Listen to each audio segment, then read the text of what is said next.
नमस्कार, welcome to career 247। मैं हूं प्रशांत धवन। अचानक से पाकिस्तानी यूट्यूब चैनल्स जो बैन हुए थे भारत में ऑपरेशन सिंदूर से कुछ ही दिन पहले पहलगाम आतंकवादी हमले के बाद, अचानक से इन अकाउंट्स को अब अनब्लॉक करने का प्रोसेस स्टार्ट हो चुका है। कई इंडियंस ये सब देखकर काफी शॉक्ड हैं कि अचानक से, ना सिर्फ इंडियंस, मैं देख रहा हूं पाकिस्तानी न्यूज आउटलेट्स भी इसको रिपोर्ट कर रहे हैं कि इंडिया ने सडनली पाकिस्तानी यूट्यूब चैनल्स पर जो बैन लगाया था हटा दिया है। पाकिस्तानी सोच रहे हैं अचानक से ये करने की इनको क्या जरूरत पड़ गई। वो लोग खुशियां मना रहे हैं ऑब्वियसली। इंडिया में मैं देख रहा हूं कई जर्नलिस्ट ने फ्रस्ट्रेशन में आकर ये लिख दिया कि why is this joke with the people of India. Bharat के लोग जो पेट्रियोटिक लोग हैं, जो देश का समर्थन करना चाहते हैं, चाहे अपने टैक्सेस के थ्रू हो, अपने ऑनलाइन मीडियम के थ्रू हो, नेशनलिस्टिक पेट्रियोटिक लोग हैं, लिटरली लग रहा है कि उनके साथ मजाक किया गया है बहुत ज़्यादा खराब लेवल का। क्योंकि सिरा सिरा मैं आपको वैसे ये बता दूं, पाकिस्तान की जो डिजिटल इकोनॉमी है, जो भी इनके यहाँ जो कंटेंट क्रिएटर हैं, लिटरली इंडियन व्यूज पे चलते हैं। शोएब अख्तर का यूट्यूब चैनल जो बीच में बैन हो गया था, अब अनबैन हुआ है। इस चैनल के ऑन एन एवरेज 1 मिलियन से लेकर 1.4 मिलियन के आसपास व्यूज आते थे। कभी कभी 4-5 लाख भी आ जाते थे, मगर लाखों में व्यूज आते थे। जब से ये चैनल भारत में बैन हुआ ना, सिर्फ इंडियन ऑडियंस यहां से छूट गई।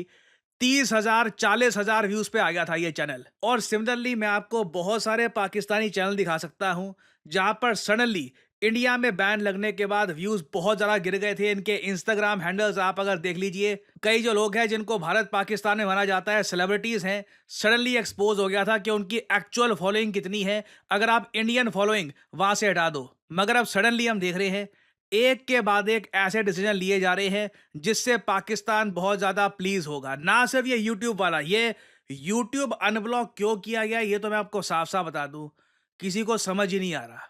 क्या जरूरत आन पड़ी, किसने डिमांड किया था, मतलब ऐसा क्या हो गया कि ये करना ही पड़ा, नो वन अंडरस्टैंड। और इंटरेस्टिंग बात देखिए कि एशिया कप जो 2025 में होना है, उसको लेकर पाकिस्तानी मीडिया ने यह क्लेम करना स्टार्ट कर दिया है कि भारत बिल्कुल पार्टिसिपेट करेगा एशिया कप 2025 में, और इंडिया पाकिस्तान का मैच इसी साल भी देखने को आपको मिलेगा। हालांकि ये बात कहीं कंफर्म हुई नहीं है, मगर पाकिस्तानी मीडिया ये सब कह रहा है।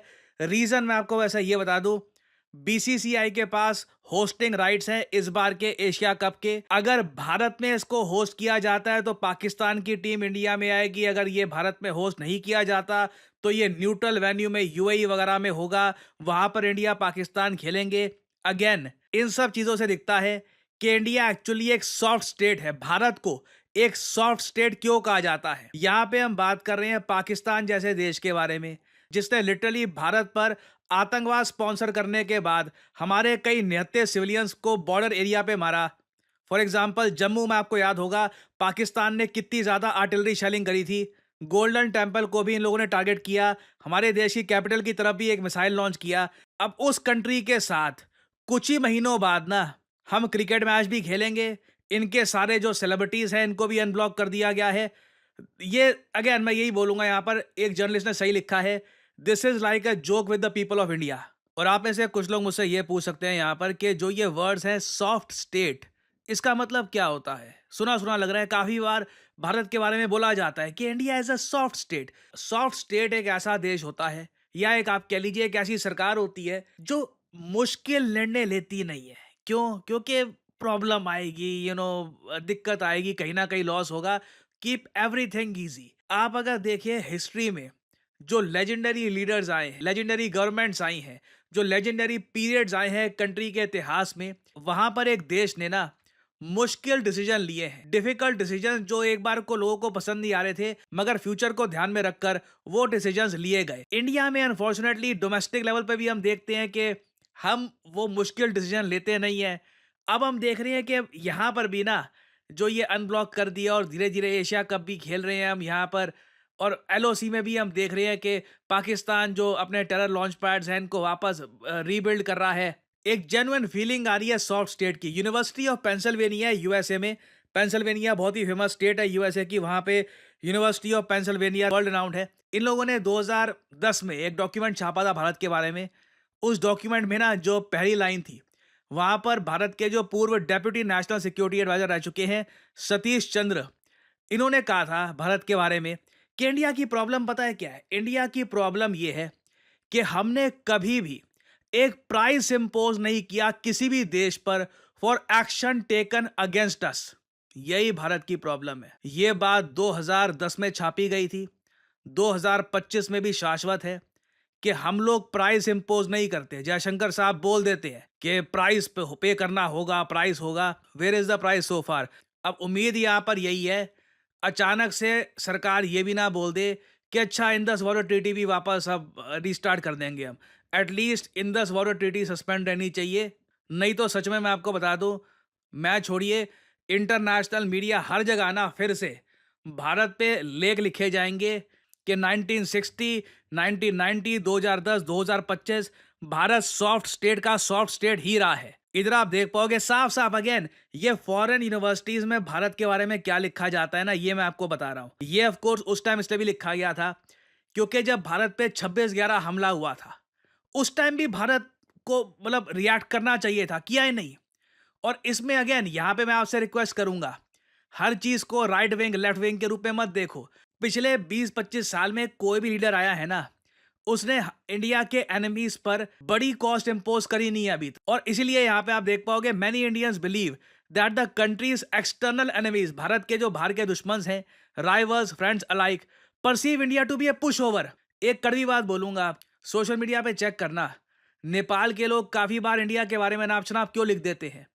सोशल मीडिया पे x.com पर इंडियंस के अगेंस्ट रेसिज्म करना इतना आसान क्यों हो गया है? अब तो खैर यूट्यूब पर भी बात पहुंच गई है।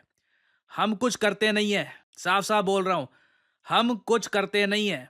जबकि भारत की जो एक प्रोवेस है, जो हमारे पास पावर है, हम लोग इन कंपनीज को बोल सकते हैं ये क्या इंडिया के अगेंस्ट रेसिज्म चल रहा है, बंद करो इसको नहीं तो तुम पर बैन लगाएंगे। But I do not know ये इसको कैसे चेंज करना है कि मतलब हायर लेवल पर ऐसे लोग चाहिए जो जानते हो इस सब के बारे में, अवेयर हो। I do not know but suddenly ये जो डॉक्यूमेंट्स लिखे गए थे भारत के बारे में, एक बार को उम्मीद लग रही थी कि ऑपरेशन सिंदूर के बाद और जो हम सर्जिकल स्ट्राइक्स कर रहे हैं उसके बाद धीरे धीरे भारत की जो ये सॉफ्ट स्टेट वाली इमेज है ये पीछे जाएगी। मगर इतनी जल्दी जो ये मतलब हम स्टेप्स उठा रहे हैं, और अभी हम ये भी कह रहे हैं साथ ही साथ कि ऑपरेशन सिंदूर खत्म नहीं हुआ, it doesn't make any sense whatsoever. Same case मैं कहूंगा चाइना के बारे में। अभी हमारे एनएसए, हमारे रक्षा मंत्री गए चाइना में, उसी कंट्री में गए जिसने PL-15 मिसाइल दिया था पाकिस्तान को। अब चलिए एक बार को आप कह सकते हैं एससीओ समिट अटेंड करने के लिए गए। उस समिट में हमको उम्मीद थी पहलगाम आतंकवाद हमले को मेंशन किया जाएगा, उस आतंकवादी हमले को मेंशन तक नहीं किया गया। हमको ओवरऑल स्टेटमेंट साइन करने से मना करना पड़ा। फिर ये अलग बात है कि क्वाड कंट्रीज ने वहां पर पहलगाम आतंकवादी हमले को मेंशन किया है, बट ये ऑलरेडी एक नोन फैक्ट होना चाहिए था कि चाइना एक ऐसा कंट्री जो पाकिस्तान को आर्म कर रहा है, पहलगाम आतंकवादी हमले के बाद उनको इंटेलिजेंस इनपुट प्रोवाइड कर रहा है, definitely they will stand with Pakistan. और कहीं ना कहीं मैं आपको ये बता दूं, ये चीज ना सिर्फ हमारे दुश्मन, हमारे दोस्त, हमारे आसपास वाले छोटे देश भी नोट करेंगे, इंडिया कुछ करता नहीं है। तो मेरी उम्मीद यहाँ पर यही है कि टाको वाला यहाँ पर सीन ना हो जाए। इस बारे में आपके क्या विचार हैं, आपके क्या थॉट्स हैं, लिखिएगा कमेंट सेक्शन में। I would like to know your opinion. आप लोग यकीन नहीं करेंगे कितने सारे लोगों से मैं मिलता हूँ और उनसे बात करता हूँ और उनका एक ही सवाल होता है कि करियर में अब क्या करें। यू नो व्हाट, मुझे मैथमेटिक्स इतना अच्छा लगता नहीं है, कोडिंग वगैरह सीखने में मेरा मन नहीं लगता, मुझे कुछ और एक मतलब क्रिएटिव जॉब जहाँ पे मैं अर्ली स्टार्ट कर सकूँ वैसा कुछ सजेस्ट करिए। वेल, मैं यहाँ पे आपको बताना चाहता हूँ डिजिटल मार्केटिंग के बारे में। डिजिटल मार्केटिंग के अंडर आपका करियर कैसा हो, इस फील्ड के अंडर आप बन सकते हैं डिजिटल मार्केटिंग असिस्टेंट, आप बन सकते हैं एक SEO राइटर, आप बन सकते हैं सोशल मीडिया स्पेशलिस्ट, आप बन सकते हैं एक SEO मैनेजर, एक कंटेंट मैनेजर। डिजिटल मार्केटिंग के अंडर आपको जॉब मिल सकती है वेरियस सेक्टर्स में, और ये जॉब्स लगातार बढ़ती जा रही हैं। एंड सिमिलरली आप देखोगे डिजिटल मार्केटिंग के जो कोर्सेज हैं ये भी दुनिया भर में, चाहे US हो, यूरोप हो, हर जगह ये कोर्सेज बढ़ते जा रहे हैं। और आप एक बात नोट करिएगा, ज़्यादातर जो ये कोर्सेज हैं बहुत ज़्यादा महंगे होंगे, सिर्फ इंग्लिश लैंग्वेज में होंगे, और ये कोर्सेज बहुत छोटे होते हैं। 2-3 महीनों में ना हो गया कोर्स हो गया आपका, आपको बस आगे भेज दिया जाएगा। करियर 247 पे आज के समय सबसे ज़्यादा जो पॉपुलर और इन डिमांड कोर्स है, इंटरेस्टिंगली, ये हमारा डिजिटल मार्केटिंग कोर्स है। रीज़न मैं आपको बताता हूँ क्या है। डिजिटल मार्केटिंग एक ऐसी स्किल है जो एक एंट्री लेवल जॉब जो एक आदमी ढूंढ रहा है, अभी अभी 12th क्लियर करी है, पहली जॉब ढूंढ रहा है, कहीं पर जॉब एक्सपीरियंस मिल जाए, उसके लिए डिजिटल मार्केटिंग बहुत ही एक इंपॉर्टेंट जरिया हो सकता है अपनी पहली जॉब प्राप्त करने का। जो ऑलरेडी लोग जॉब कर रहे हैं वो काफी बार डिजिटल मार्केटिंग का कोर्स करके अपने आप को अपस्किल करते हैं, और साथ ही साथ बहुत से लोग जो खुद का बिजनेस रन करते हैं वो जानना चाहते हैं आज के समय कि डिजिटल मार्केटिंग कैसे काम करती है, खुद के ब्रांड को वो कैसे प्रमोट कर सकते हैं। और इसलिए मैं कहूंगा करियर 247 का डिजिटल मार्केटिंग कोर्स ये फ्यूचर का कोर्स नहीं है, this is the course of now. और आज के समय बहुत सारे स्टूडेंट्स करियर 247 के साथ मिलकर डिजिटल मार्केटिंग की स्किल लर्न कर रहे हैं। एग्जाम्पल के लिए कुछ प्रोजेक्ट्स आपको मैं दिखाना चाहता हूं इस तरीके से। ये एक एग्जाम्पल है कि मेक माई ट्रिप जो ब्रांड है किस तरीके से इसकी डिजिटल मार्केटिंग कर सकते हैं। इसके बारे में ये हमारे स्टूडेंट्स ने ये रिपोर्ट तैयार करी है, प्रोजेक्ट्स तैयार किए हैं। ऐसे वेरियस मैं आपको एग्जाम्पल्स दिखा सकता हूं जहां पर जो लोग डिजिटल मार्केटिंग के बारे में बहुत कम जानते थे, now they feel very confident, और उन्होंने अपने टाइम और रिसोर्सेज की इन्वेस्टमेंट करी है एक बहुत ही यूजफुल स्किल में। सो एनरोल करने के लिए आपको करना क्या है, सिंपली जाइए इस वीडियो के कमेंट सेक्शन में, पिन कमेंट में आपको मिल जाएगा ये link, start your digital marketing journey now. और यहां पे आपको करना है इस लिंक पर क्लिक, आपके सामने खुल जाएगा ये पेज।